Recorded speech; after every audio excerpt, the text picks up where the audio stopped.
हाँ जी, सभी को नमस्कार।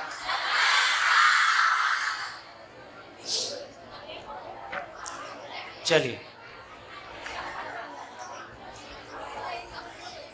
रिलैक्स।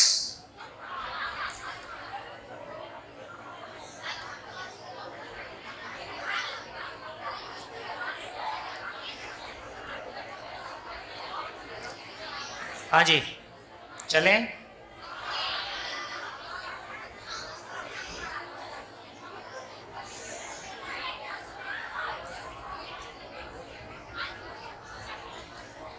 चलें। लक्षण तो नहीं लग रहे। हाँ जी, सभी एक साथ। चलिए, तो देखिए, अभी जितना काम हमको करना है वो डायरेक्ट ऑब्जर्वेशन है, तो सीधा सीधा अपने में ध्यान देंगे। स्वनिरीक्षण की बात शुरू में हमने की थी, तो ये स्वनिरीक्षण क्यों जीना है, कैसे जीना है को समझने में स्वनिरीक्षण कितना पावरफुल टूल है, धीरे धीरे हमारा ध्यान इस बात पे जाएगा। मैंने पहले ये भी कहा था कि सारी किताबों को पढ़ने का एक ही मतलब है कि हमको आदमी को और नेचर को डायरेक्टली पढ़ना आ जाए, है ना? किताबों को पढ़ने का इतना ही मतलब है। और यहाँ हम डायरेक्टली आदमी को पढ़ने का, आदमी को पढ़ के समझने का, स्वनिरीक्षण पूर्वक अपने आप को पहचानने की कोशिश कर रहे हैं। धीरे धीरे देखते हैं। चलिए आगे बढ़ते हैं। तो हम लोग अभी तक जितनी चर्चा हुई उसमें इस बात पे हमारा ध्यान चला गया। हाँ जी, सभी एक साथ बीच में।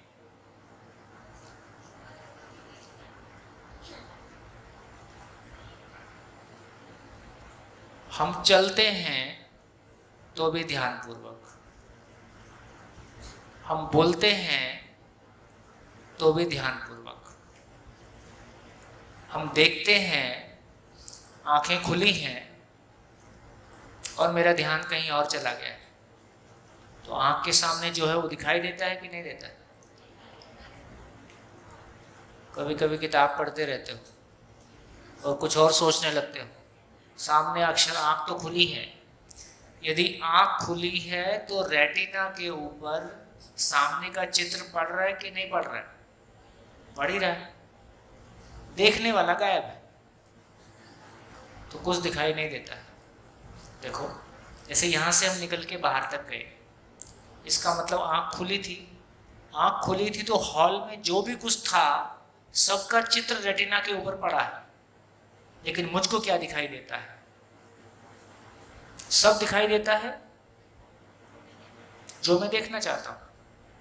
जो मैं देखना चाहता हूं उस सारे चित्र में से उतना ही दिखता है बस।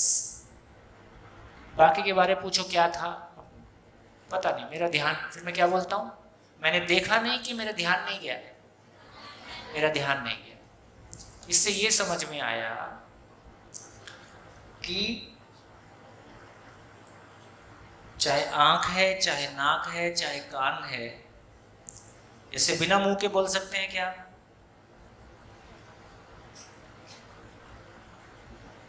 और बिना कान के सुन सकते हैं क्या? बिना मुंह के बोल सकते हैं क्या? बिना कान के सुन सकते हैं क्या? आप ज्यादातर समय यही करते हो, बिना मुंह के बोलते हो, बिना कान के सुनते हो। जैसे कान की जरूरत कब है? जब दूसरे को सुनना है। मुंह की जरूरत कब है? जब दूसरे को सुनाना है। जब खुद ही को सुनना है और खुद ही को सुनाना है, मैं अपने आप से बात करता हूं। जब मैं अपने आप से बात करता हूं तो सुनाई देता है कि नहीं? मेरे अंदर बातचीत चल रही है, मैं कुछ सोच रहा हूं। जब मैं अपने अंदर बातचीत चल रही है तो सुनाई देता है कि नहीं? अरे, जब आप अपने आप को नहीं, आपके अंदर जब बातचीत चल रही होती है तो वो आपको सुनाई देता है कि नहीं? सुनाई देता है। कान से सुनाई देता है क्या? नहीं। और जो वापस आप उसका जवाब देते हो, बोलते भी हो, इसका मतलब अपने आप से बात करने का मतलब है मैं जो बोलता हूं वो सुनाई भी देता है और मैं उसका जवाब भी देता हूं। तो मैं सुनता भी हूं, बोलता भी हूं, बिना मुंह के, बिना कान के। कितने लोगों तक पहुंचा? ठीक। और मैं देखता भी हूं। तो इसका अर्थ ये हुआ कि देखने वाला आंख खुली है, और यदि मैं कहीं और सोच रहा हूं तो मेरे को नहीं दिखाई देता है सामने क्या है।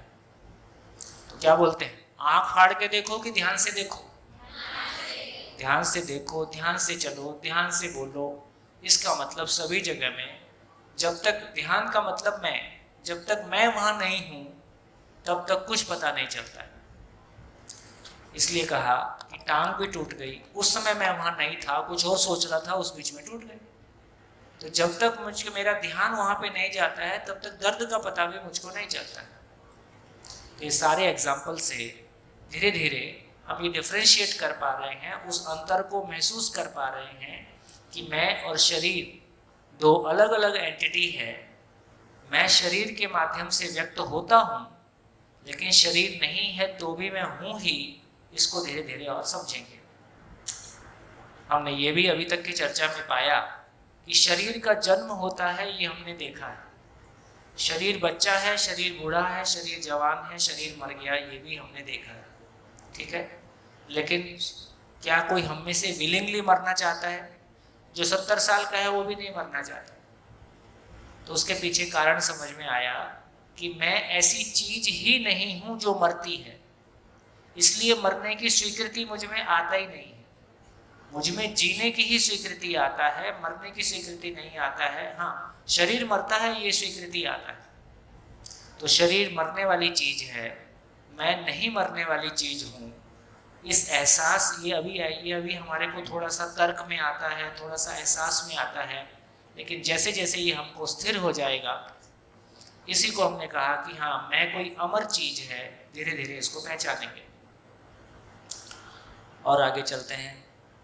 जैसे ये मेल और फीमेल कौन है?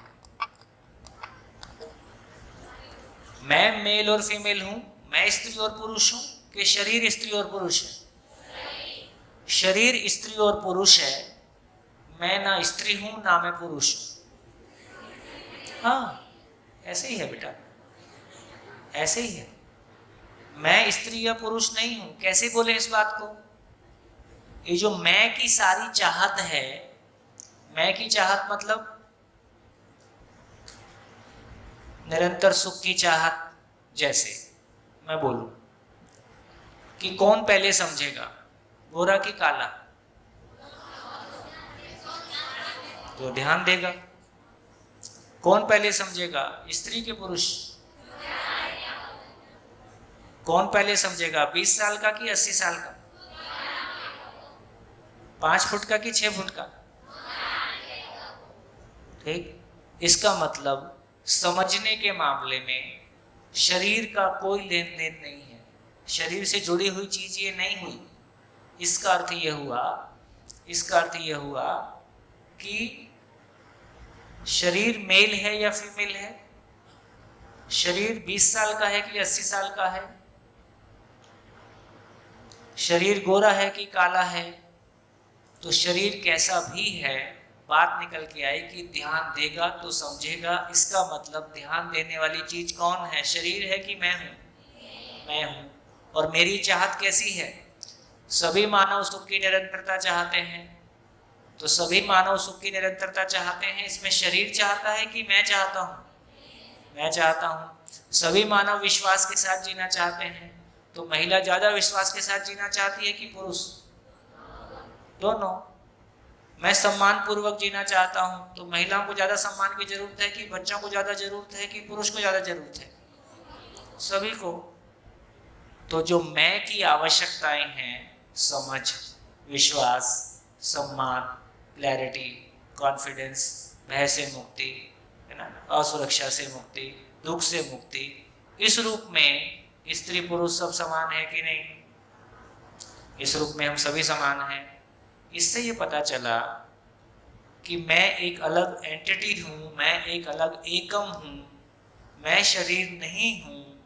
शरीर हमको माँ बाप से मिला है, शरीर हमको माँ बाप से मिला है, इसलिए शरीर का रंग रूप रोग माँ बाप से मिलता है। शरीर का रंग रूप रोग भी माँ बाप से मिलते हैं। कुछ बीमारियां ऐसी हैं जो जेनेटिक्स पीछे से आती हैं, है ना, और किसी की शक्ल देख के पहचान लेते हैं उसका बेटा है, उसकी बेटी है।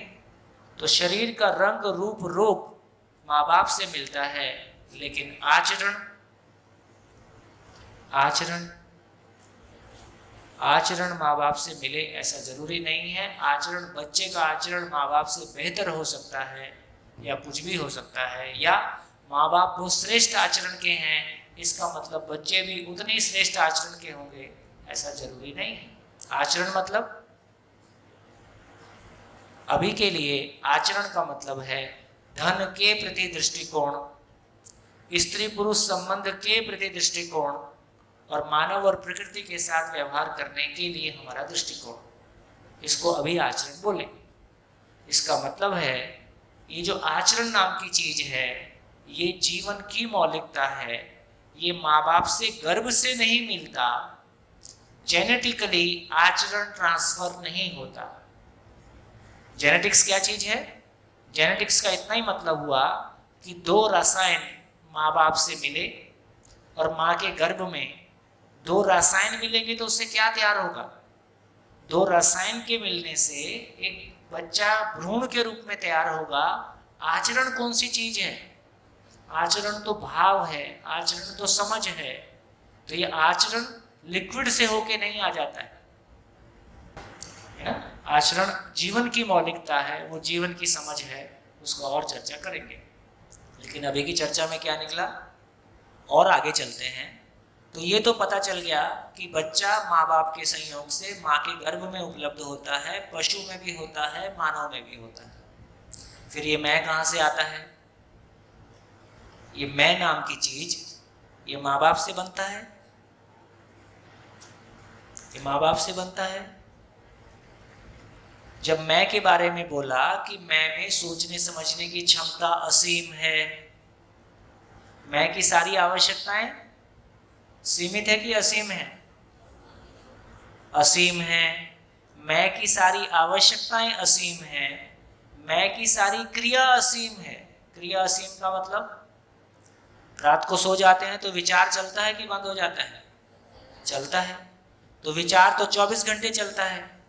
तो इससे पता चला कि मैं की सारी क्रिया निरंतर है, मैं की सारी चाहत निरंतर है, मैं की सारी आवश्यकता निरंतर है, मैं का जीना निरंतर है, क्योंकि वो निरंतर है।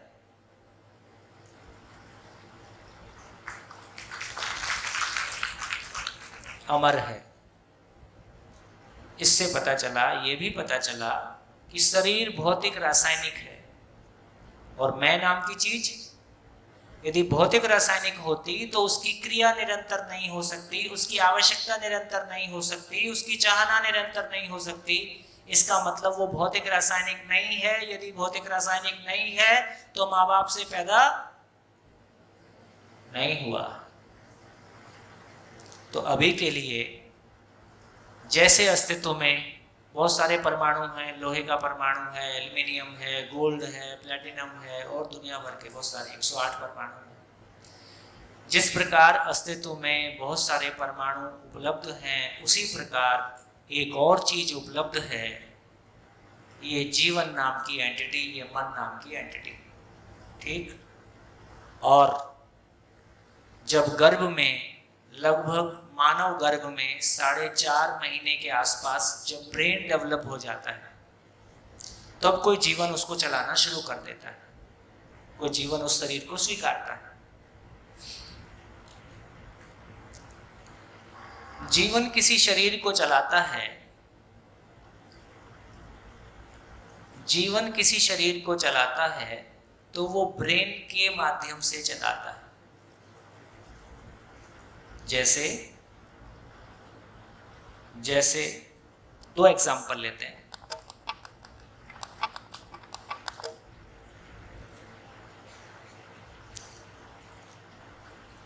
ये शरीर और ये ब्रेन और ये जीवन, तो शरीर की बात जब कर रहे हैं तो यहां से लेके यहां तक शरीर है, और ये जीवन है। ठीक है, तो दोनों को समझने के लिए कि दोनों का क्या मतलब है, तो एक तो ये कहा कि ये जीवन नाम की चीज है ना, ये नेचर में है, प्रकृति में है, इसको मानव ने नहीं बनाया है। और जब शरीर लगभग 4.5 महीने का हो जाता है, जब तक शरीर लगभग 4.5 महीने का हो जाता है, देखिए मेडिकल साइंस में भी 4.5 महीने तक शरीर को भ्रूण मानते हैं, फीटस मानते हैं। और 4.5 महीने के पहले यदि गर्भपात हो गया, बच्चा बाहर आ गया, तो उसको अलग तरह से देखते हैं। 4.5 महीने के बाद उसको बच्चा मानते हैं। और गर्भ में अपनी माँ से बात करोगे तो आपको पता चलेगा, लगभग 4.5 महीने के बाद बच्चा पेट में हाथ पैर चलाने लगता है और माँ का उसको फिजिकली पता चलता है। उसके लिए कोई अल्ट्रासाउंड कराने की जरूरत नहीं है, ऐसी बात नहीं है ना। आजकल फिल्में आने लगी हैं, बताने लगा बच्चे ने किक मारी, खुश होकर बच्चा किक मारता है ना। आजकल कुछ कुछ फिल्में आती हैं, उसमें कुछ कुछ ऐसा बताते रहते हैं। तो इसका मतलब है कि यदि कोई गाड़ी चलेगी तो ड्राइवर है तब चलेगी कि अपने आप चलेगी? ड्राइवर है तब चलेगी।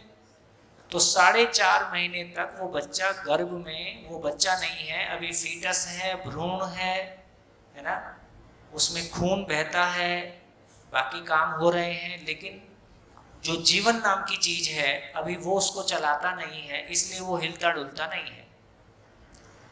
लगभग चूंकि वो उसको ब्रेन के थ्रू चलाएगा, है ना, तो जब तक 4.5 महीने में गर्भ में जो फीटस है, भ्रूण है, उसमें ब्रेन इतना विकसित हो पाता है कि कोई जीवन उसको चला सके। तो जीवन उसको चलाता है तो वो शरीर में हाथ पैर हिलना शुरू होता है। इसको माएँ बिना किसी अल्ट्रासाउंड के अपने आप ही क्लियरली पहचानती हैं कि हाँ अब बच्चा हाथ पैर मारने लगा है, पैर मारने लगा है, इसको माँ पहचानती है। तो 4.5 महीने के बाद वो बच्चा है, 4.5 महीने के पहले तक वो फीटस है, भ्रूण। भ्रूण को क्या बोलते हैं गुजराती में? भ्रूण ही बोलते हैं, है ना। तो इसका मतलब ये हुआ कि फिर ब्रेन क्या चीज है? ब्रेन क्या चीज है? शरीर और मेरे बीच में जो सूचनाओं के आदान प्रदान का तंत्र है उसका नाम ब्रेन है ना। मैं कुछ सोचता हूं, इच्छा मुझ में है, इच्छा पूर्वक मैं इस शरीर को चलाता हूं। इच्छा हुई तो शरीर के माध्यम से इच्छा हुई, है ना। देखो अभी के लिए, अभी समझने के लिए, इच्छा हुई, इच्छा पूर्वक मैंने विचार किया, विचार पूर्वक मन में उस बात को बोला, उसने ब्रेन को बोला, ब्रेन के माध्यम से फिर शरीर में एक्शन आगे हो रहा है। इतना काम होता है। इसको विस्तार से समझेंगे, पहले धीरे धीरे थोड़ा थोड़ा समझेंगे। तो इसका मतलब है जब मैं की बात कर रहे हैं तो इसका नाम मैं है। ब्रेन की बात कर रहे हैं तो शरीर की सूचना, मेरी इच्छा शरीर तक पहुंचाने के लिए मन के माध्यम से ब्रेन शरीर तक सूचना पहुंचाता है और शरीर की सूचना ब्रेन के माध्यम से मुझ तक आती है। तो क्या मतलब हुआ? ब्रेन की भूमिका क्या हुई? मस्तिष्क की भूमिका क्या हुई? दोनों के बीच में जो आदान प्रदान है ना, वो मस्तिष्क का काम है। कैसे करता है उसको धीरे धीरे और विस्तार से समझेंगे। देखो पहले शिविर का इतना ही मतलब है कि एक पूरा खाका आ जाता है, बर्ड व्यू आ जाता है कि हाँ हम क्या बात कर रहे हैं। फिर दूसरे शिविर में वो खाका थोड़ा सा और पूरा होता है। फिर आगे और तीसरे शिविर में चलते हैं तो एक बड़ी पिक्चर और आ जाती है। उसके बाद लगभग 12 बुक्स हैं जिसमें से कि और विस्तार से सारी फाइन डिटेल को समझते हुए हमको पूरी क्लैरिटी बनती है कि संसार क्या है, मैं क्या हूँ, करना क्या है। तब हमारा ये काम किसी हद तक पूरा हुआ। फिर उसको अनुभूत करने का काम, रियलाइज करने का काम हर आदमी की अपनी कैपेसिटी के साथ में होता है। तो मैं 2 एग्जाम्पल लेके इस बात को चर्चा करता हूँ कि कैसे ब्रेन, मस्तिष्क, गुजराती में मस्तिष्क क्या बोलते हैं? मगज, तो मगज जो है ये भौतिक रासायनिक रचना है, ये शरीर का हिस्सा है ना, मगज शरीर का हिस्सा है।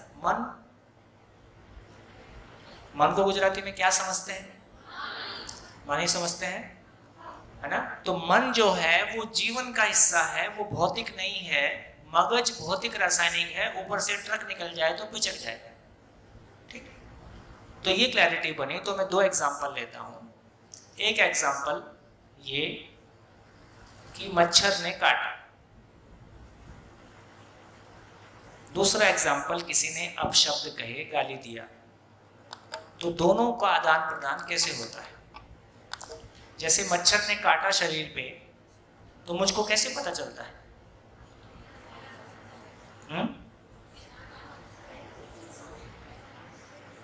मच्छर ने काटा, तो देखिए, मान लीजिए पैर पे मच्छर ने काटा, तो पैर से जो तंत्रिका तंत्र है उसके माध्यम से सूचना ब्रेन तक गई, ब्रेन से वो सूचना जीवन को गई। एक तरीका ये भी है, हम कहें कि भाई कोई जीवन नहीं होता है, ब्रेन ही सब कुछ होता है, जैसा हम साइंस में मानते हैं। तो ब्रेन से ही आ गया कि भाई उसका क्या करना है। लेकिन अभी हम पूरा एग्जाम्पल ले रहे हैं कि सूचना ब्रेन तक गई, ब्रेन से वो सूचना मेरे पास आई, और मैं फिर ब्रेन को बताऊंगा क्या करना है, फिर ब्रेन उसको एग्जीक्यूट करेगा। आपको ये भी पता होगा कि मानव में 5 क्या करते हैं हम बात, 5 कर्मेंद्रियां और 5 ज्ञानेंद्रियां, सुना है? 5 ज्ञानेंद्रियां मतलब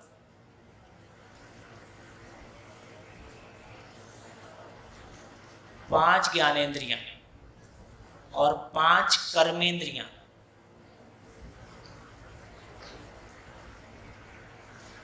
कितने लोगों को पता है ज्ञानेंद्रियां क्या होती हैं? ज्ञानेंद्रियां गुजराती में ज्ञानेंद्रियां बोलते, इंद्रियां बोलते। देखो, इसको इंद्रियां तो 10 हैं, उसमें से 5 ज्ञानेंद्रियां हैं, 5 कर्मेंद्रियां हैं। ज्ञानेंद्रियां क्यों बोलते हैं? जिनसे हम सूचनाओं को ग्रहण करते हैं। जैसे कंप्यूटर होता है ना, कंप्यूटर होता है, तो उसमें एक इनपुट सिस्टम है, एक आउटपुट सिस्टम है, और ये प्रोसेसर है। वैसे ही इनपुट सिस्टम 5 ज्ञानेंद्रियां हैं और आउटपुट सिस्टम 5 कर्मेंद्रियां हैं।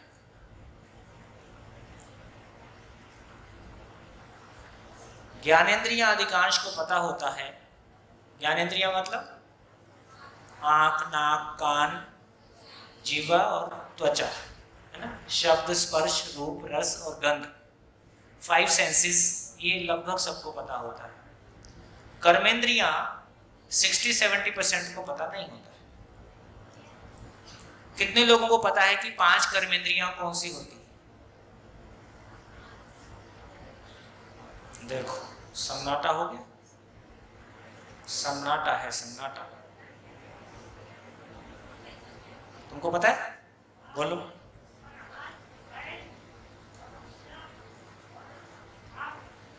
नहीं,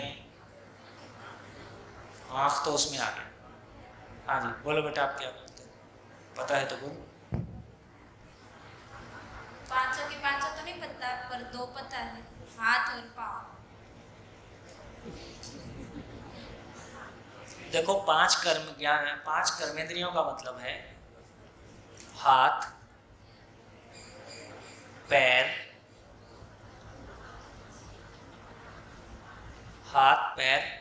बोलना, प्रजनन तंत्र और विसर्जन तंत्र।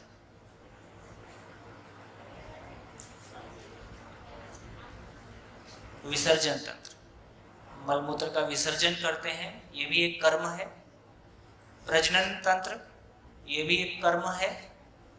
बोलते हैं, ये भी एक कर्म है। हाथ और पैर से करते हैं, ये भी एक कर्म है। यदि दूसरी भाषा में कहें कि यदि इनपुट और आउटपुट सिस्टम काम कर रहा है तो शरीर स्वस्थ। इनपुट और आउटपुट ठीक से हो रहा है, इसका मतलब शरीर स्वस्थ है। तो अब कैसे समझें? मच्छर काटा ये किससे पता चला? कर्मेंद्रिय से कि ज्ञानेंद्रिय से? ज्ञानेंद्रिय से। ज्ञानेंद्रिय में किससे? स्पर्श।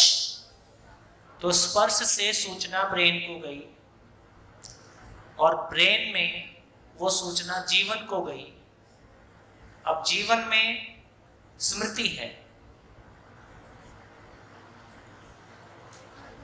देखो, कभी कभी ऐसा होता है कि हम बैठे होते हैं और हमको लगा ये पीछे मच्छर काट रहा है, अभी देखा नहीं, और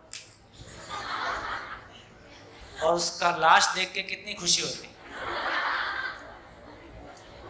निशाना ठीक लगा। तो इसका मतलब है जीवन में जितने भी तरह के एहसास हैं, सुखद दुखद, जैसे कोई एक तरह का चावल खाया, कोई एक तरह का ढोकला खाया, है ना, वो क्या था? हांडवी। आज हांडवी खाई, खांडवी खांडवी खांडवी।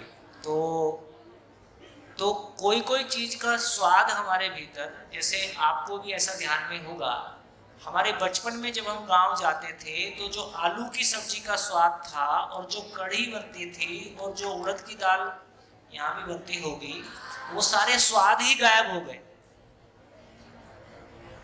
जब से ये रासायनिक खाद और ये बीज और तमाम चीजें बदली। लेकिन वो स्वाद मेमोरी में आज भी है। तो इसका मतलब है जीवन में जितने भी ज्ञानेंद्रियों से हम सूचना लेते हैं, जितना भी हमको जिंदगी में सुखद लगा, दुखद लगा, घटनाएं, अपमान, सम्मान, उपलब्धियां, सब कोई स्मृति में एहसास के रूप में बनी रहती है। तो जिसका मतलब है कि मच्छर काटने का भी जो एहसास है वो स्मृति में स्टोर्ड है। ठीक? तो अब सूचना ब्रेन तक गई, ब्रेन से जीवन तक गई, और अब जीवन की बारी आई। क्या करना है भाई? तो जिसको मच्छर काटा वो पक्का जैनी था, जैन आदमी था। अहिंसा परमो धर्म। ठीक? सॉफ्टवेयर एक अलग तरह का सॉफ्टवेयर उसमें है, अहिंसा परमो धर्म वाला सॉफ्टवेयर है। अब वो क्या करेगा? वो आदेश देगा कि उड़ा दो ताकि आगे भी उड़ता रहे।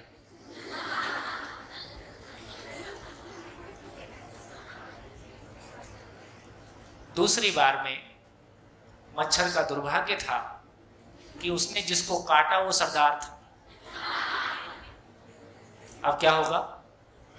वहां दूसरा सॉफ्टवेयर है, जो बोले सोनिहार, गुड, तो उड़ा दो, और ये उसकी अंतिम उड़ान थी।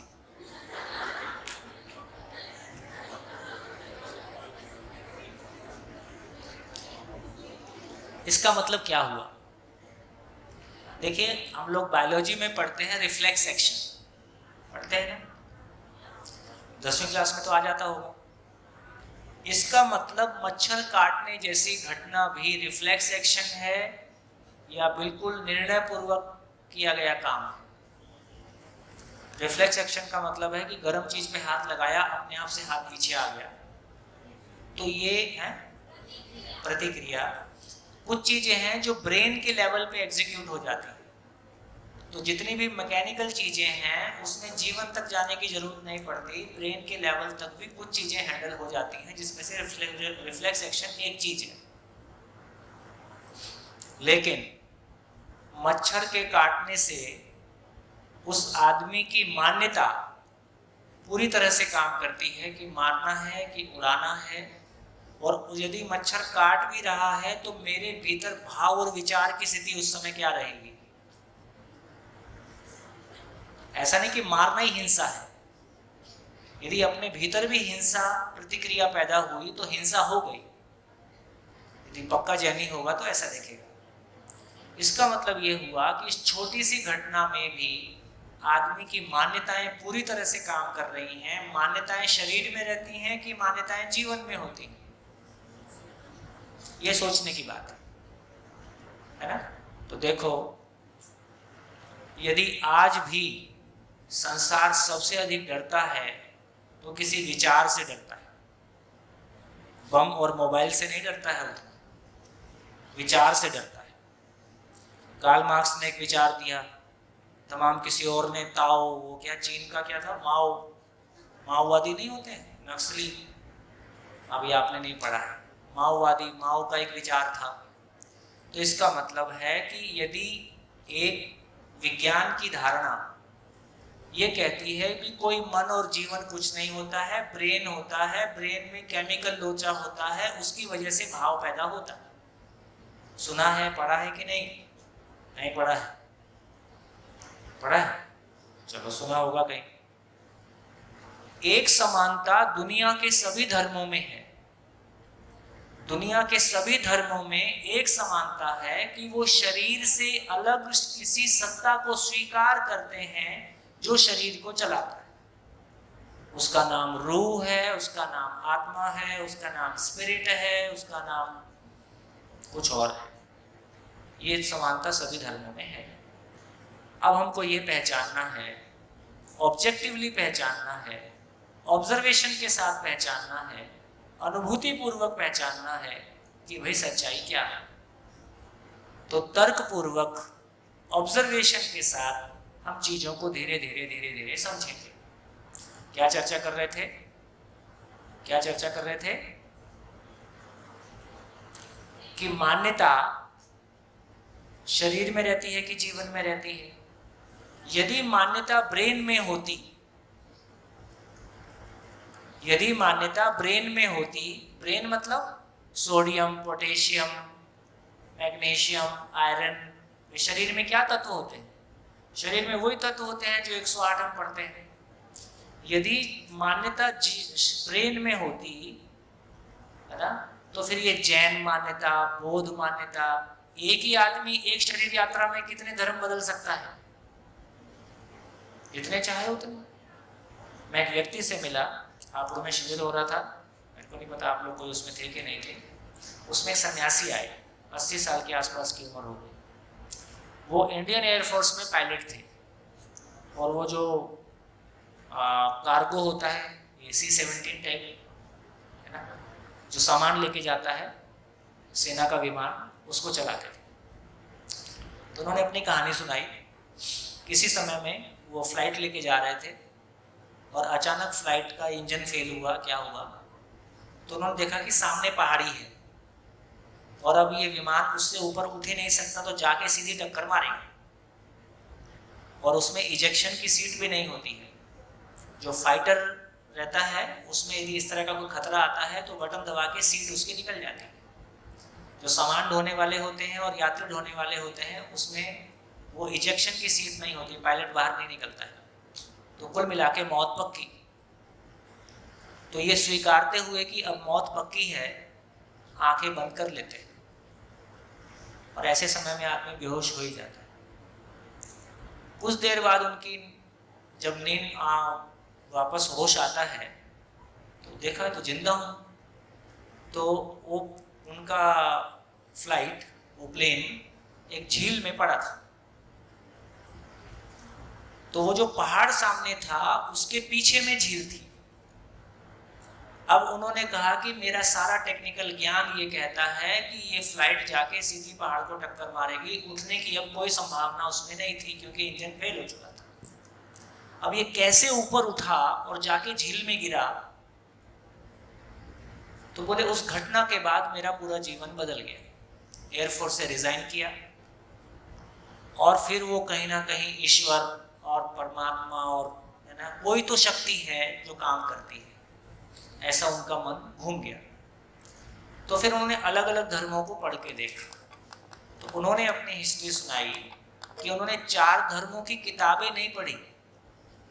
जब सिख धर्म को स्वीकारा तो सिख जीवन शैली को स्वीकारा, दाढ़ी भी बढ़ाई, केश भी रखे, कृपाणु भी रखी और वो जीवन शैली को जिया। जब मुस्लिम या कोई और दूसरा धर्म स्वीकार किया तो बिल्कुल उसकी किताब नहीं पढ़ी, वैसा जी के देखा। ऐसे उन्होंने 4 धर्म जिए, 4-4 साल, 5-5 साल, जो भी किया होगा, और लास्ट में फिर वो सन्यासी थे और वो इस तरह से हमको मिले। तो मैं ये कहना चाहता हूँ कि एक व्यक्ति दूसरे व्यक्ति के संपर्क में आता है, वो शाकाहारी से मांसाहारी हो जाता है आधे घंटे में। एक व्यक्ति दूसरे व्यक्ति के संपर्क में आता है, वो मांसाहारी से शाकाहारी हो जाता है। एक व्यक्ति किसी के संपर्क में आता है, वो सुसाइडल बॉम्ब हो जाता है।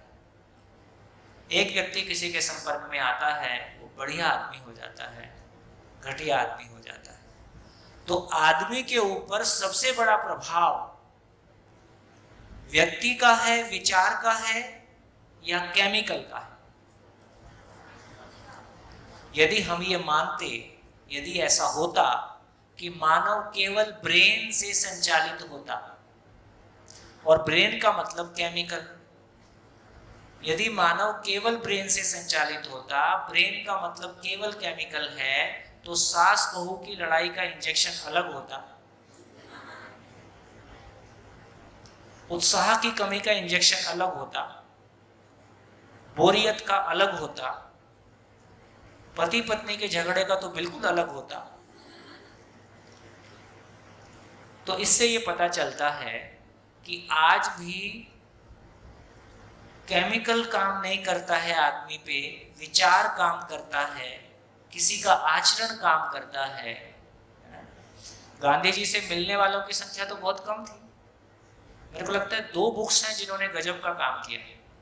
एक तो ऑटोबायोग्राफी ऑफ ए योगी,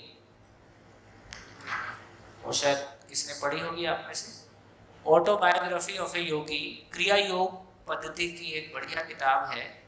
उस अकेली किताब ने उस क्रिया योग की पद्धति को पूरे विश्व में स्थापित किया।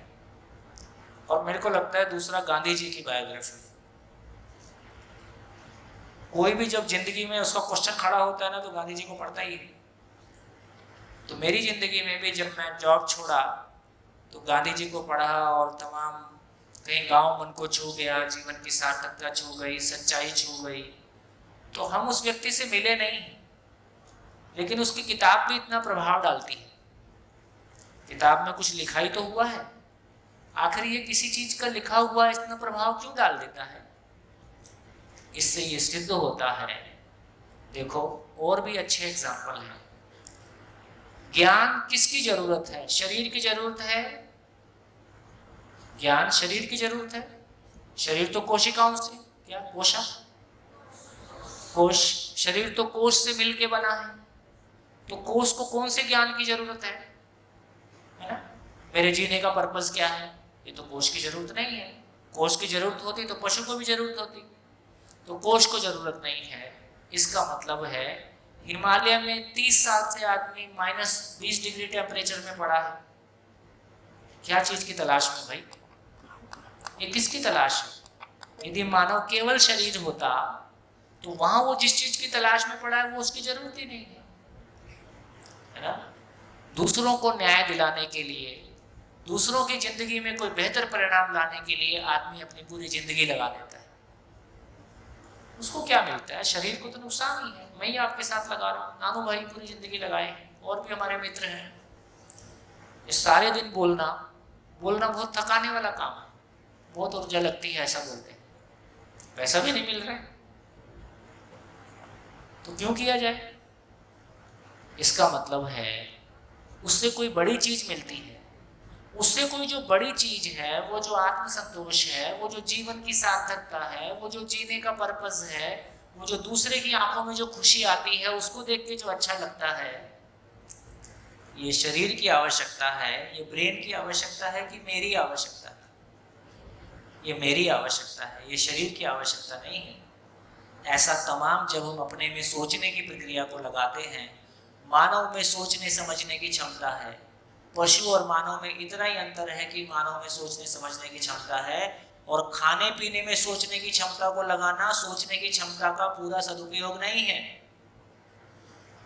खाने पीने में और कमाने में आदमी के पास सोचने की क्षमता कितनी है? असीम खाने पीने और कमाने में कितनी लगती है? असीम का छोटा सा टुकड़ा, उसके बाद कितना बचता है? असीम में से कुछ भी माइनस किया, असीम ही बचेगा। इसका मतलब है हमारी जिंदगी की असीम पूंजी जो नेचर ने हमको दिया है, जो प्रकृति ने हमको दिया है, असीम पूंजी हमारे पास है। इतना ऋण हमारे को मिला, इतना ऋण हमारे ऊपर है, और किया हमने कुछ नहीं। बैंक से पैसा ले लिया है अरबों रुपया और कर कुछ नहीं रहे हैं उसका, तो क्या होगा? ब्याज चढ़ेगा कि नहीं चढ़ेगा? ब्याज के मारे ही मर लोगे। तो इसका मतलब है जो ताकत हमको मिली है नेचर से, सोचने समझने की ताकत है, वो सोचने समझने की ताकत का प्रयोग जब तक क्यों जीना है, कैसे जीना है में नहीं लगेगा, तब तक आपको तृप्ति नहीं मिलेगी। और इसमें लगा के तृप्ति मिल गई, इसका मतलब ये चीज इसी काम के लिए, इसका मतलब वो ताकत उसी काम के लिए दी गई थी। गाड़ी में पेट्रोल डाला, गाड़ी चल गई, इसका मतलब सही चीज डाली है ना। पेट में भोजन डाला, हम जिंदा रह गए, इसका मतलब सही चीज डाला। सारी जिंदगी विचार किया और दुखी हो गए, इसका मतलब विचार का सही उपयोग किया कि दुरुपयोग किया? जैसा करना था वो तो नहीं किया, बाकी सब ठीक है।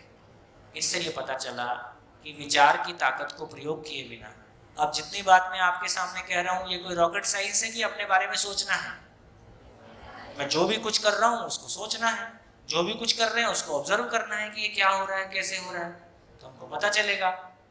क्या पता चला इस चर्चा से? क्या पता चला? लिख डालिए, इस चर्चा से क्या पता चला?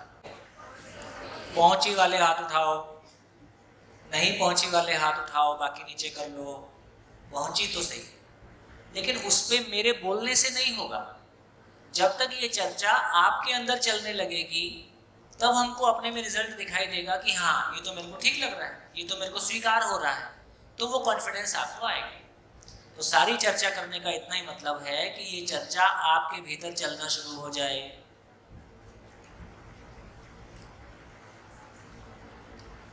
सही तरह से हमें इस्तेमाल करना चाहिए और चाहिए नहीं, भाषा बदलो। सोचने समझने का सही इस्तेमाल करेंगे तो सुखी होंगे, नहीं तो दुखी होंगे। चॉइस आपकी है, चाहिए वाइए कुछ नहीं। शरीर हमें माँ बाप से मिला है, इसलिए रंग रूप उसके जैसा हो सकता है, पर आचरण उसके जैसा हो या नहीं ये जरूरी नहीं है। उससे अच्छा भी हो सकता है, उससे कम भी हो सकता है।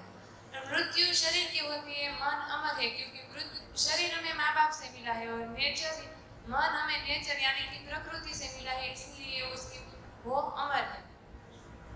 और मन की शरीर की आवश्यकता सीमित है और मन की आवश्यकता असीमित है, क्योंकि मैं यानी कि मन की चाहत और आवश्यकता निरंतर है, इसीलिए मैं भी निरंतर।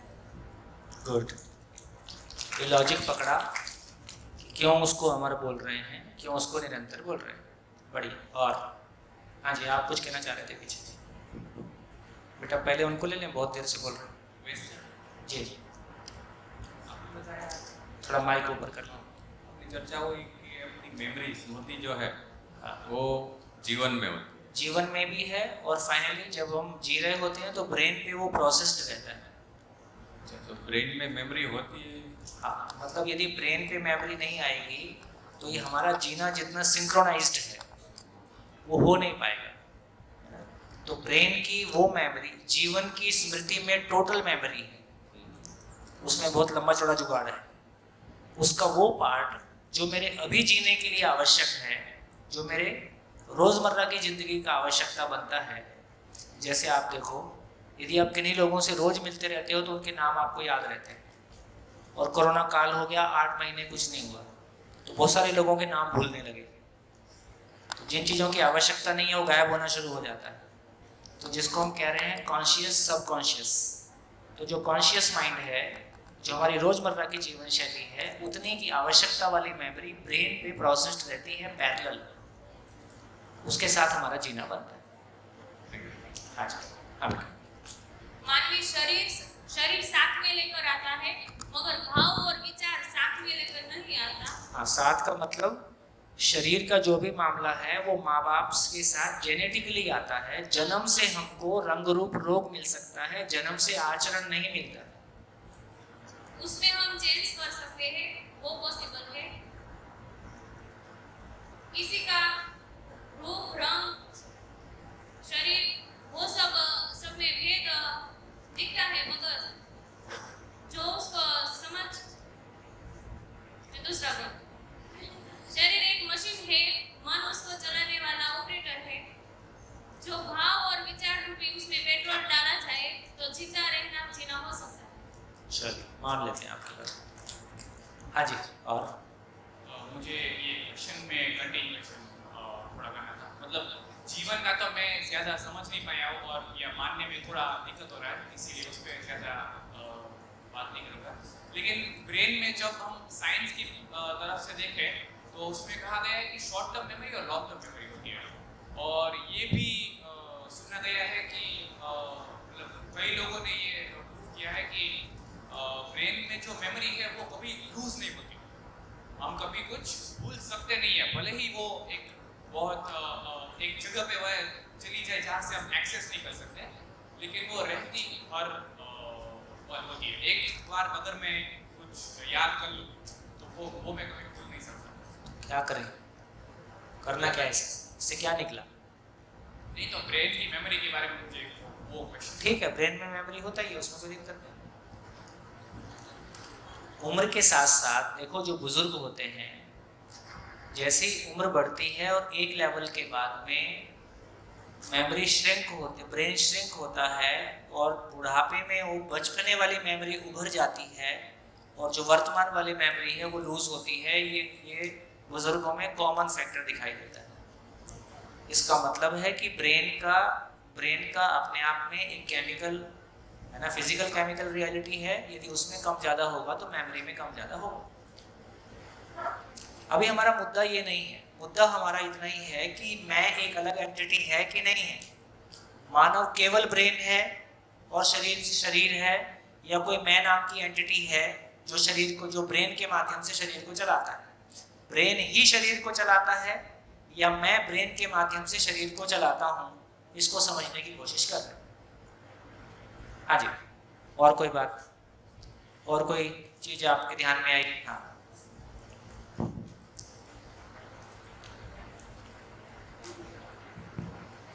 मैं की चाहत निरंतर है और इसीलिए मैं निरंतर हुआ। और ब्रेन क्या है? तो शरीर और मेरे बीच में जो आदान प्रदान करता है वो ब्रेन है। फिर मैं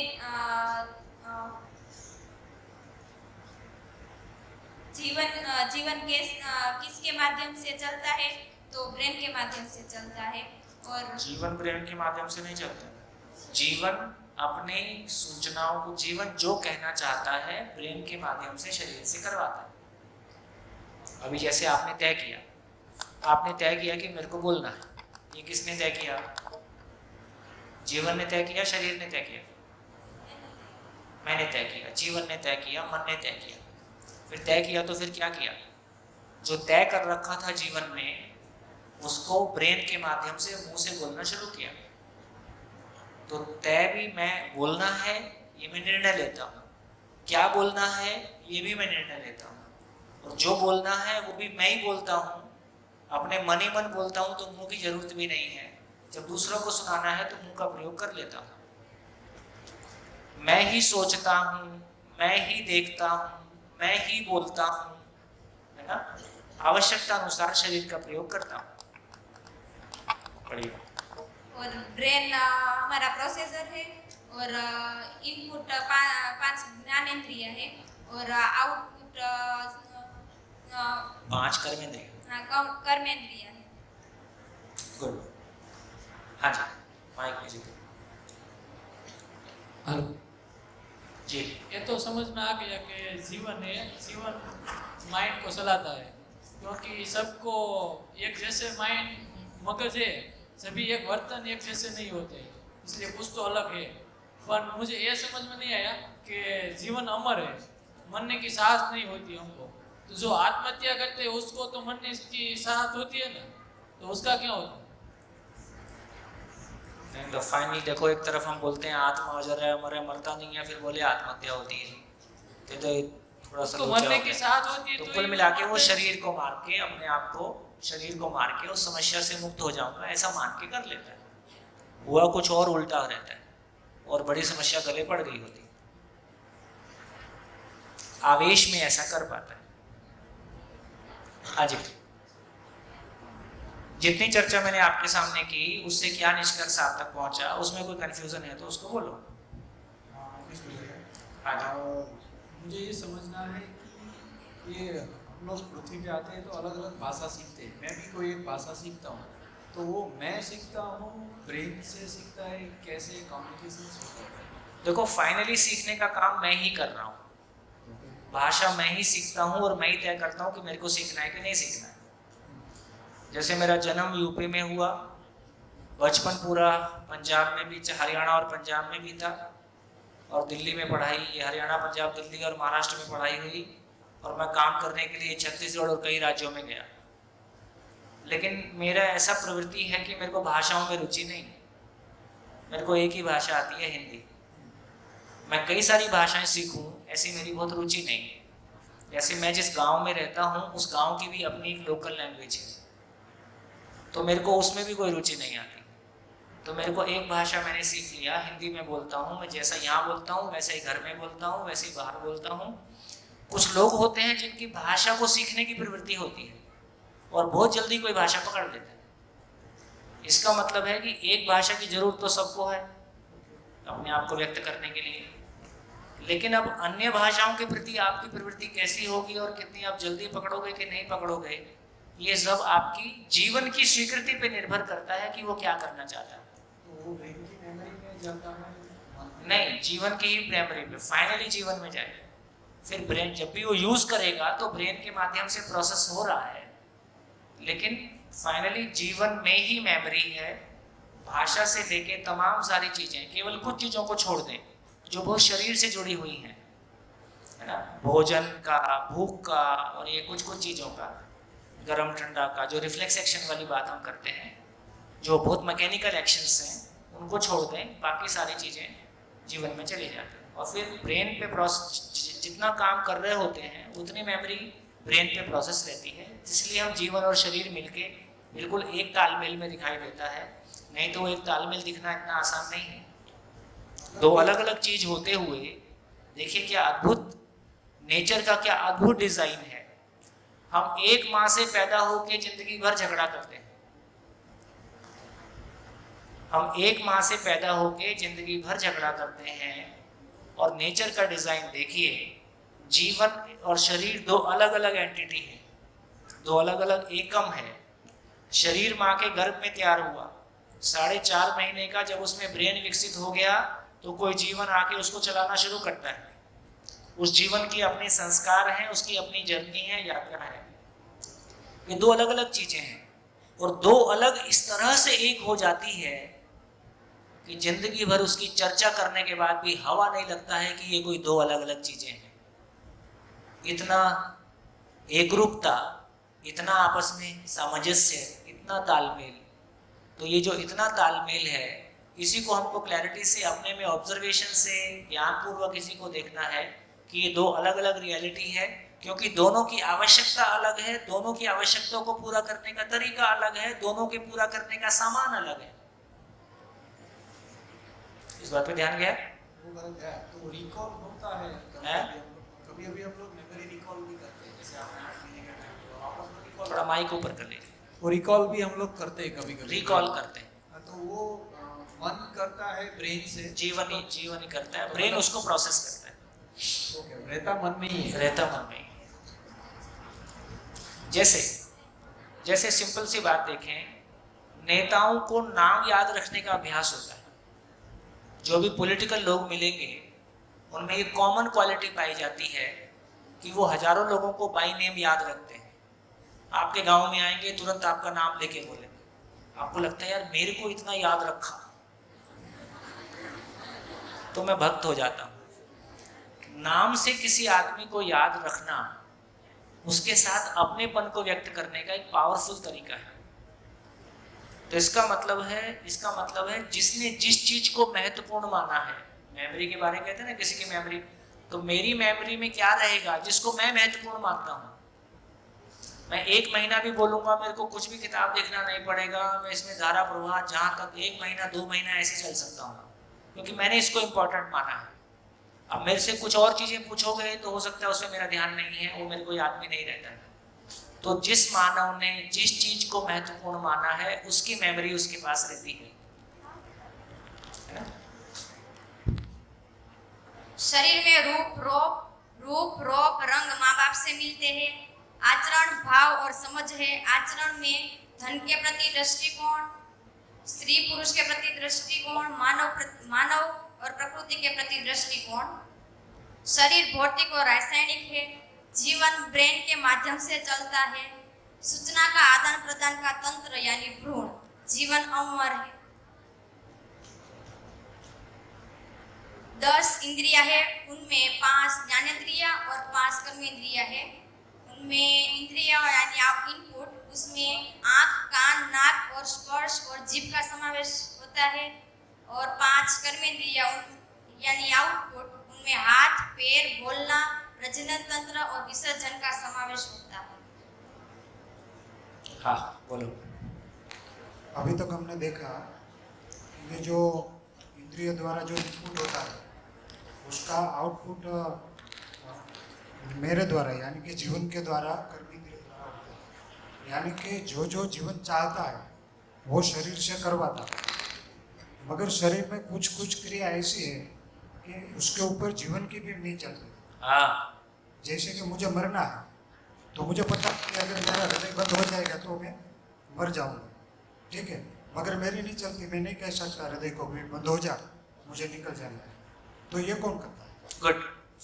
तो थोड़ा सा मेरे को लगता है कि कोई बात नहीं, चलो थोड़ी सी बात करके देखो। आज हमने ये टॉपिक खोला है ना, क्या स्थिति, सारा कंफ्यूजन कितना है उसको ध्यान में दे लें। सारा कंफ्यूजन क्या है? जिंदा रहने को जीना मानना, शरीर को ही मैं मानना और शरीर की सेवा सारी जिंदगी करना, उससे मैं तो खाली का खाली रह गया। कैसा हो गया? मैं गाड़ी ले आया, सारी जिंदगी गाड़ी को धोया, पोंछा, पेट्रोल डाला, मेंटेन किया, सारी जिंदगी मैं गाड़ी की सेवा किया, मैं तो कहीं नहीं पहुंचा। तो गाड़ी मेरे लिए है कि मैं गाड़ी के लिए हूँ? मकान मेरे लिए है कि मैं मकान के लिए हूँ? शरीर मेरे लिए है कि मैं शरीर के लिए हूँ? जॉब मेरे लिए है कि मैं जॉब के लिए हूँ? पूरी जिंदगी मेरे पूरा ये फैलाव सब कुछ, फाइनली मैं इससे क्या पाना चाहता हूँ? तो जब तक मेरी ये क्लैरिटी नहीं होगी कि मानव का मतलब है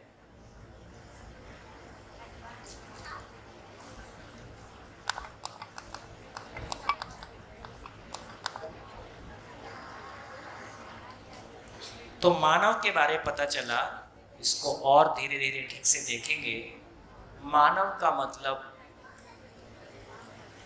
जीवन और शरीर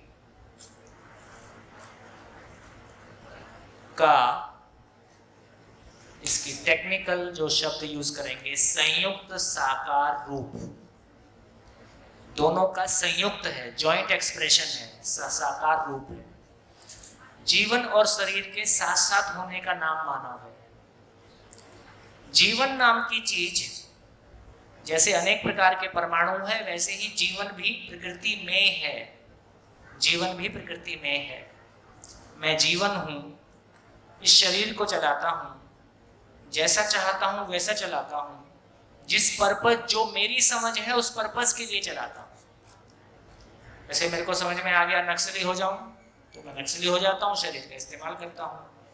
तो इसका मतलब ये हुआ कि जीवन जैसा चाहता है शरीर को चलाता है। शरीर मेल या फीमेल है, मैं ना मेल हूँ ना मैं फीमेल हूँ। हमारा इतना गजब का सम्मोहन है शरीर के साथ कि मेरा शरीर फीमेल है तो मैं अपने आप को स्त्री मानता हूँ, जबकि मैं स्त्री हूँ कि मेरा शरीर स्त्री है। हाँ बेटा, ऐसे ही है, हैं?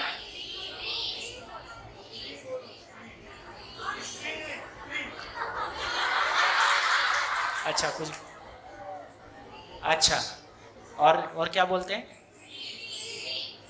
स्त्री। मैंने स्त्री कहा, स्त्री, फीमेल, झंझट में नहीं जाना।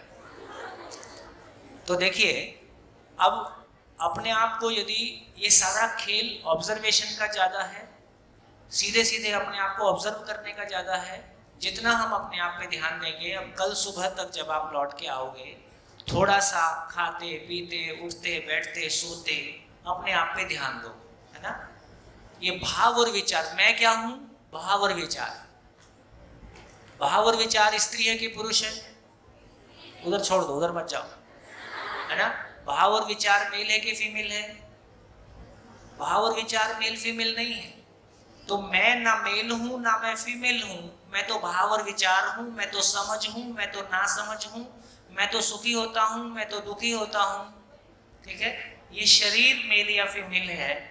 धीरे धीरे हमारा ध्यान इस बात पे जाएगा और ये लोगों में डायरेक्टली जब हम ऑब्जर्वेशन देंगे तो जिन लोगों में अपने मेल और फीमेल होने की स्वीकृति जितनी ज़्यादा है वो उतना गहरे में मेल और फीमेल दिखाई देते हैं। जिनमें मेल फीमेल होने के बावजूद अपने जीवन होने की स्वीकृति ज़्यादा है, वो आपको थोड़ा सा अलग तरह का फील होगा, है ना। ऑब्जर्वेशन दोगे तो आपको बहुत सारी बातें ध्यान में आएंगी। जो बात अभी आपने कही उसको थोड़ा सा, मेरे को लगता है ये एक्सरसाइज हम और कर लें, उन्होंने अच्छा मेरा ध्यान दिला दिया, इसको कर लें। देखो, कुछ चीजें हैं जो बिल्कुल शरीर सापेक्ष हैं। एक तरह की क्रियाएं हैं जो शरीर सापेक्ष हैं, एक तरह की क्रियाएं हैं जो मानव सापेक्ष हैं, एक दूसरी तरह की क्रियाएं हैं सापेक्ष मतलब उससे जुड़ी हुई, मानव के रूप में है। तीसरी क्रियाएं हैं जो जीवन सापेक्ष है।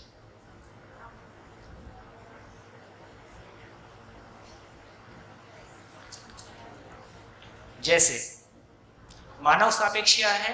जिसमें शरीर और जीवन दोनों का तालमेल है, वो मानव सापेक्ष है। अकेला शरीर में जो हो रहा है वो बायोलॉजिकल है।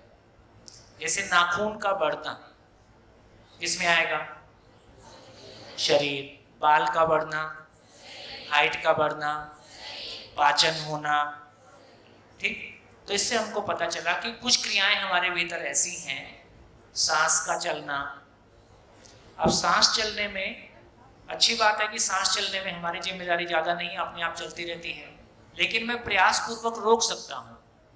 पलकों का झपकना अपने आप होते रहता है, लेकिन मैं चाहूँ तो रोक सकता हूँ, ठीक। तो इससे ये भी पता चलता है कि दिल का धड़कना, इसको मैं रूटीन लाइफ में देखें तो हम इसको रोक नहीं सकते हैं, ये हो रहा है, खून का बहना और तमाम। तो कुछ चीज़ें हैं जो बायोलॉजिकल है, जो शरीर की अपनी व्यवस्था है और वो शरीर की अपनी व्यवस्था चल रही है, उसको हम कह रहे हैं शरीर सापेक्ष। कुछ चीज़ें हैं जो जीवन सापेक्ष है, जैसे जो जीवन में हो रही है, जैसे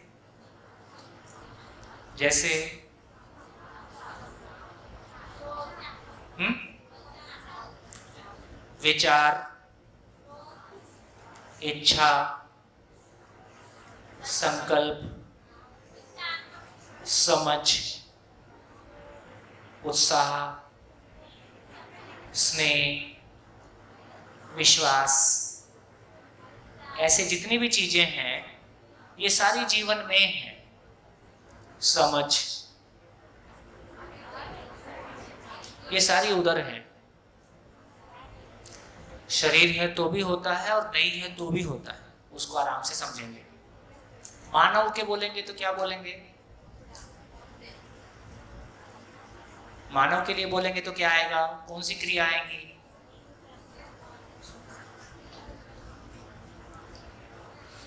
जैसे बोलना,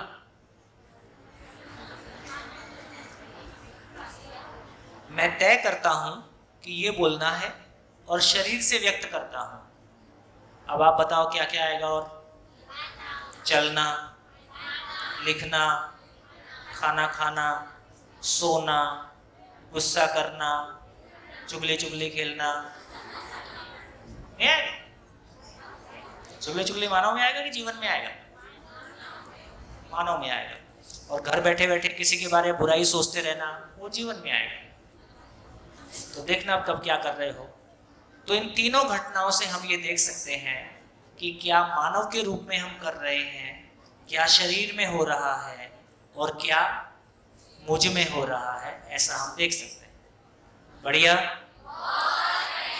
अब इसमें बहुत बढ़िया ये तब होने वाला है जब आपकी मेहनत इसमें लगेगी, आपका ध्यान इसमें लगेगा। देखो दो लाइनें बोल के ब्रेक करता हूं। अब 24 घंटे जो भी कुछ, जैसे शिविर के बाद ना हम कहेंगे कि भाई अध्ययन के बिना ये समझ में नहीं आता है। अध्ययन क्या होता है? अध्ययन को बोला ज्ञान की रोशनी में क्या कर रहा हूं, क्यों कर रहा हूं, हर समय मेरा ध्यान उस पर बना रहे। जैसे मैंने बोला था ना, रोड है, अंधेरी रोड है, तो मेरे को लाइट मिल गई है, तो उस लाइट की रोशनी में मैं 24 घंटे ध्यान देता हूं कि क्या कर रहा हूं, क्यों कर रहा हूं। तो अब आप देखो 24 घंटे आपके भीतर क्या चल रहा है। आपके भीतर विचार चलते ही हैं। क्या आप अपने विचार पे ध्यान दे सकते हो कि ये विचार जिंदा रहने का है कि जीने का है, सार्थक है कि निरर्थक है? ये ध्यान जा सकता है आपका। ठीक है, ये जो विचार है ये आपको ऊंचा ले जाएगा कि नीचे गिराएगा, ध्यान दे सकते हो। ठीक है, अब आप बोल रहे हो, तो बोलते समय ये शरीर की आवश्यकता पूर्ति के लिए है कि जीवन की आवश्यकता पूर्ति के लिए है या निरर्थक है, ये पहचान सकते हो। अब जो कुछ भी मैं कर रहा हूं 24 घंटे, 12 घंटे, 24 घंटे, तो मैं दे सकता हूं कि ये शरीर की आवश्यकता पूर्ति के लिए। से खाना खाया तो किसकी आवश्यकता पूर्ति हुई? शरीर की हुई। घर की साफ सफाई शरीर के लिए, कमाने खाने का सारा जुगाड़ शरीर के लिए, और मेरे लिए क्या करता हूं? शिविर करता हूं, है ना। ये शिविर में हम किसकी आवश्यकता पूर्ति का काम करते हैं? ये जीवन की आवश्यकता पूर्ति का, मन की आवश्यकता पूर्ति का काम करते हैं।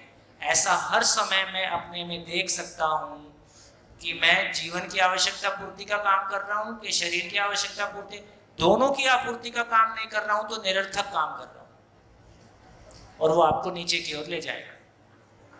बढ़िया, नमस्कार, धन्यवाद, फिर मिलेंगे।